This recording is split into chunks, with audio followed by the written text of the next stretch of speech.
No, your eyes do not deceive you.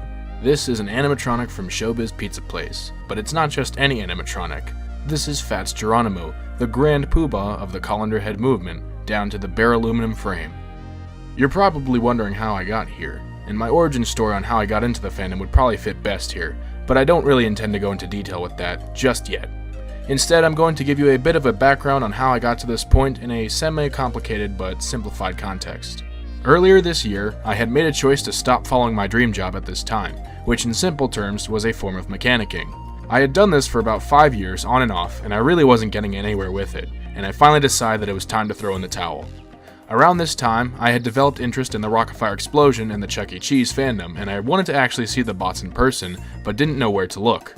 Fortunately for me, at the time where I was located, I was only about 2 hours away from the Tallahassee Chuck E. Cheese store. At this time, there was about 12 stores with 3 stages left, which is a little alarming when you consider that we're now down to 5 only about 10 months later. Anyhow, I decided that since my trip was essentially a bust, I'd go visit the store, despite still feeling a bit odd about visiting Chuck E. Cheese as an adult, and I figured I'd just go see the bots before they're gone since I'd never actually go again, and by the time I would get the chance to go again, they'd be gone. But when I arrived, I immediately felt a warm sensation of nostalgia and comfort seeing this store, despite not growing up with a 3-stage and the robots being up on the actual stage itself. I felt at home. Although I didn't have a particularly favorite character at this time from the Rock-afire Explosion, growing up, Jasper T. Jowls was always my favorite Chuck E. Cheese character, and I knew that from concept unification, he was formerly Beach Bear. Seeing Beach Bear's guitar, despite being in rough shape, was honestly the coolest thing I'd ever seen at this point, knowing that it had remained the same since this bot was built, and I even took a picture with it as well.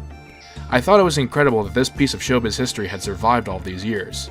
Then I slowly found myself growing to find Beach Bear as my favorite character, and I became hell-bent on acquiring a guitar, just a simple fiberglass guitar, since I knew it was going to be impossible to own a character myself. I searched eBay far and wide for an old Beach Bear guitar, but my search would continue to come up fruitless. One day while searching before work at my old job, I stumbled across something unusual. An entire Beach Bear mech was being sold for about $4,000 online. It was in very rough shape, but it was all there. I didn't really know too much about how the characters worked at the time, but I felt like I could actually restore this character for some strange reason. However, I couldn't just throw $4,000 away on a robot, because A, I didn't have that much cash, and B, I didn't know where to store it. So I tried to work extra hours at my job to pay for it, and eventually I was almost at the point where I could purchase him. Unfortunately though, somebody had gotten to him before I did, and swiped him away from under my nose. I was heartbroken. But immediately after, somebody else listed another Beach Bear, though it looked starkly different from the last. While it was in better condition, it had brown eyes and fiberglass or foam legs from the look of it, making me believe that it was formerly a Jasper. The missing skull, the lack of original 913A Mac valves, and the fact that it was way more than I had available to spend made me very hesitant to fork over the cash, but I was determined to try and get it. Also around this time, there was another Beach Bear available at Billy Bob's Wonderland for about the same price, and while this one came with cosmetics, they were a little bit inaccurate, aside from the guitar, and I was looking to try and make them more accurate to how the actual Beach Bear character was supposed to look. The plus side, however, was that this character not only worked, but it also came with the original 913A Mac valve bank, which was a plus to me. So I shifted my focus to trying to get this Beach Bear, and in June of this year, I visited the store in person, just because I happened to be in the area. I had no intention on actually buying the character while I was there, but I wanted to possibly inquire and see him myself, as well as to see what actual condition he was in. When I arrived, I was surprised to see that Beach Bear was not in the front of the store as he usually was, and figured that maybe they had just moved him into storage so that he wouldn't get damaged. Unfortunately though, there was more bad news. I talked to the technician on duty at the time, who had informed me that they had just sold the Beach Bear not too long ago, and once again, I had waited too long and lost the opportunity, and I was truly disappointed that I had struck out. I didn't let this take away that joy from my trip though, as this was the first time I got to see the Rock-afire in person, and it was truly an experience that I'll never forget. I even got to see Beach Bear perform my favorite song ever that he has sung, Born to Run. At this point, I was starting to think that it would become impossible to acquire even one character, until I eventually started to dig deeper. I was determined to find a Beach Bear to restore, and even if that meant I had to get him down to the bare frame and buy all the parts needed to fix him up slowly but surely, I would. Eventually around this time, I began to shop around, asking questions to several people in the fandom who had robots, and through enough exploration, I eventually found myself conversing with Jack Turner, also known as Animatronics Warehouse. I had mentioned that I was a former mechanic and was serious about wanting to restore a character, and he decided to show me some of the options that he had available at the time. When I spoke to him, the characters available to purchase were a Rolf and Earl, which would eventually get sold to my friend Itza Rob, a Mitzi that ended up going to Poland of all places, and a Fats. Rolf was too far out of my budget, and I actually wanted to buy a character that didn't have any cosmetics and would need a full restoration, or at least some restoration, so that I myself could diagnose and fix the character from the ground up, so I turned that offer down. After Beach Beer, Duke and Mitzi were probably my next favorite characters, and I had expressed interest in purchasing her.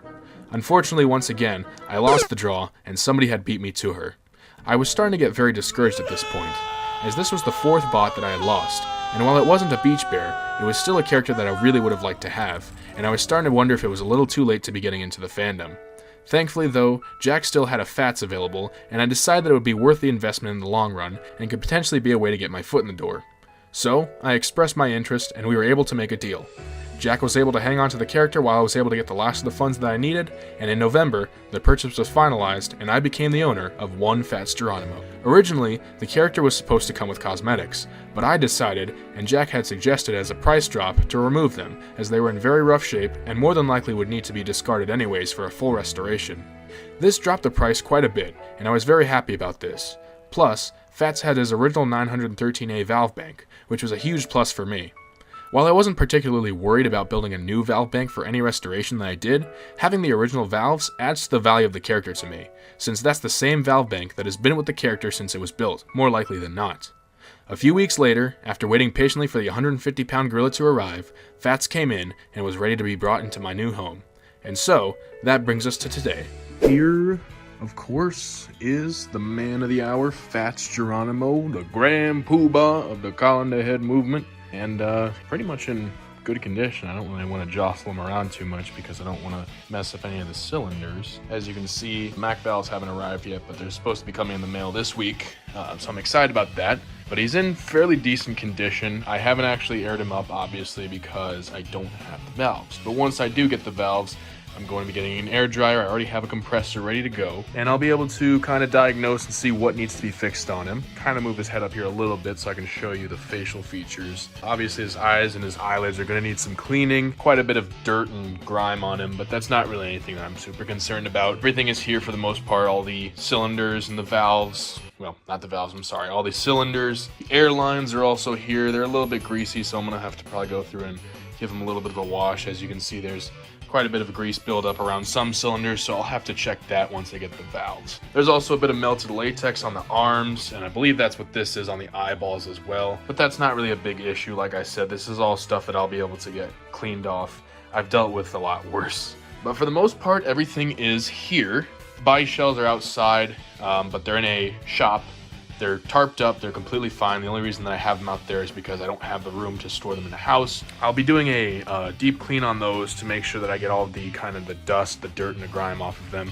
And I'll probably end up repainting them as well. Just depends on how I feel and what you guys suggest. So obviously, I've never actually worked on one of these characters, but I've basically religiously studied the Rockfire Explosion maintenance manual from the 80s. And I've also kind of just inquired with other people. I've talked about things. I've asked others, you know, hey, what's the best way to approach this? How would you do this? And of course, if you guys know anything, go ahead and let me know in the comments below, and I'll take note of that as well. With this animatronic, I'd like to also announce that I'm going to be opening up something for my channel.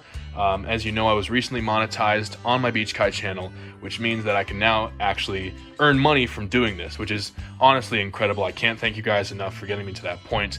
This is kind of why I wanted to wait to reveal this, is because I wanted to specifically wait till I passed 1,000 subscribers. But now that I'm at that point, I feel that it's time for me to explain it all to you guys. So I'm going to be opening up some form of crowdfunding, and of course you do not need to donate. I'm not asking you here for your money. I'm not asking you to donate. You do not need to do any of that. I seriously just appreciate your support as is.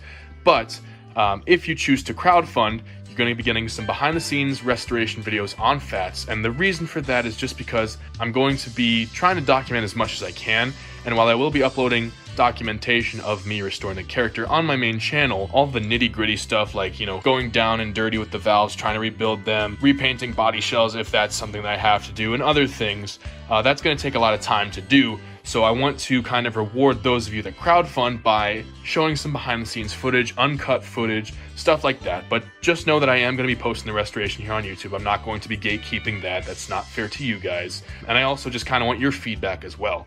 And like I said, don't feel obligated to donate. You do not have to. It's just something that I would really appreciate because it would help out directly funding the restoration of this guy, but also to make sure that I can do this full time. Because with all due respect, this has been the most fun I've had in a long time because I've been doing YouTube on and off for several years, and I love doing content creation. It's probably the best thing that I have going on in my life right now, and it's all thanks to you guys. So to get to do this full time as my full-time job would honestly be a blessing to me. And I honestly can't thank you guys enough for being here for the journey. I've been truly blessed to be able to say that I can do this as a part-time job for now, but honestly, I want to get to the point where I can do this full-time. So with your generous support, whether it be from Patreon or a YouTube membership, whatever I decide to roll out in the next couple of days here, it would really help out to kind of get me to that point where I can do this as a full-time job. And I'd also really love to show you guys how to do stuff on here. As I said before, I have several years of mechanic experience, so this is not anything that's intimidating to me. I already can tell you that I can see things on here that I'm gonna have to go through and fix, but I'm not scared of it because I know how to do it, I'm experienced with it. And while I'm not familiar with air pressure and electronics, mechanicking is pretty much my bread and butter. I love to get hands-on with things, and I want to share that with you guys, and I want to show you how to do this. So if somehow you managed to get a character, or if you wanted to create your own character, or even if you just want to learn how to be a mechanic in general, this is going to be the best way that you can do it, because I will show you step by step how I've been doing the entire restoration process, or basically how I'm doing the restoration in general. And I want to show you guys from start to finish how to do this, teach you how to use tools, how to determine the size of bolts and nuts and stuff like that, and repairing the cylinders, repainting things without causing damage, all of that stuff. And honestly, I would really love to just, overall my goal would just be to kind of educate you guys with this experience. My channel is designed to be a Rock-afire and Chuck E. Cheese education channel, and by having the opportunity granted to me to get an animatronic, to show you guys the full restoration process, I feel like this is the best way to educate anybody that's interested in animatronics and interested in becoming a mechanic or just, an electrician, whatever you want to be in life. This is the best way that I can think of to do that. But I'm honestly extremely excited to start out with FATS specifically, and I'm extremely excited to show you guys the entire documentation process. And it definitely won't be the last, and I'm hoping that you guys come along and join me for the journey, whether you choose to just support by watching my videos, or if you decide to go the extra mile and donate. Either way, I'm forever blessed that you guys have given me this opportunity, because without your support, there's no way I would have gotten to this point. So again, thank you so much from the bottom of my heart. While I wasn't expecting to ever be granted this opportunity, I'm forever grateful that I was provided the chance to work on a character and learn how they work hands-on, and I'm blessed that I get to share this opportunity with you, my audience, as well.